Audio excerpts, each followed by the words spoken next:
আজ সকাল থেকেই শুরু হয়েছে অমর একুশে বইমেলা, চলছে শিশু প্রহর। মেলায় আছেন সহকর্মী সাইমুম জান্নাত প্রভা, যুক্ত হচ্ছি তার সঙ্গে। প্রভা, একেবারে মধ্য দুপুর চলছে বইমেলাতে, এই মুহূর্তে কি অবস্থা?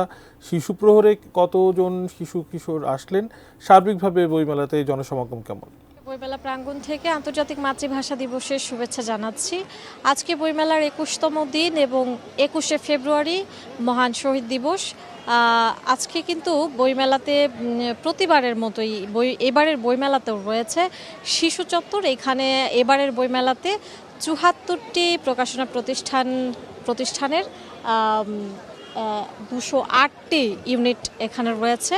শিশু চত্বরে শিশুদের তাদের অবাধ বিচরণের জন্য এবং তাদের জন্য বিভিন্ন ধরনের বই, কমিক্স এবং শিক্ষণীয় অন্যান্য সমস্ত গ্রন্থ এই শিশু চত্বরে পাওয়া যাচ্ছে। এছাড়া আজকে শিশু চত্বরে ২১শে ফেব্রুয়ারি উপলক্ষে বিশেষভাবে বেলা ১১টা থেকে ১২টা পর্যন্ত ম্যাজিক শোয়ের আয়োজন করা হয়। এখানে গল্প বলার আসর এবং তাদের চিত্রাঙ্কন প্রতিযোগিতাও অনুষ্ঠিত হয় এবং প্রত্যেক দিনই কিন্তু শিশু চত্বরে শিশুদের জন্য আলাদা একটা করে সেগমেন্টের ব্যবস্থা করা হয়ে থাকে এবং এখানে শিশুরা এবং তাদের বাবা মার সঙ্গে এসে তাদের মতো খানিকটা সময় তারা পার করে।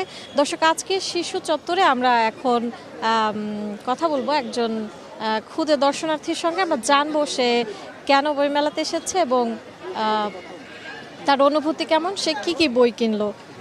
তোমার নাম কি? আব্দুল মুহিদ রাউফ। তুমি কি বই কিনেছো? সায়েন্সের বই, ভূতের বই, ঠাকুমার ঝুলি। আর তুমি আজকে এসে কি করেছো এখানে? অনুষ্ঠান দেখেছি, অনেক দোকানে ঘুরেছি।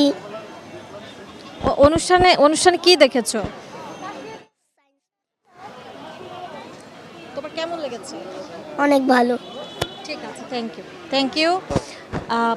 দর্শক, আমরা কিন্তু এখানে আরও চারপাশে দেখতে পাচ্ছি অনেক ক্ষুদে দর্শনার্থী তাদের বাবা মার সঙ্গে এখানে ঘুরতে এসেছেন এবং তারা তাদের পছন্দের মতো বই সংগ্রহ করতে সেসব স্টলে যাচ্ছেন। এখন আমরা আরেকজন ক্ষুদে দর্শনার্থীকে পেয়েছি। আমরা জানবো যে তার কেমন লাগছে এবং সে কী করেছে এখানে। আজকে আমি আমার বাবা মার সাথে বইমেলাতে এসেছি। আজকে আমার অনেক ভালো লাগছে এবং বিভিন্ন নতুন প্রকাশনী দেখছি, বিভিন্ন গল্পের বই দেখেছি, বিভিন্ন কবিতা, আবার বিভিন্ন ছড়া দেখেছি। অবশ্য মানে বলা যায় যে ভালো লেগেছে আমার। আবার বিভিন্ন থ্যাংক ইউ। দর্শক, এই ছিল শিশু চত্বর থেকে অমর একুশে বইমেলা ২০২৫-এর ২১শে ফেব্রুয়ারির এখনকার খবর।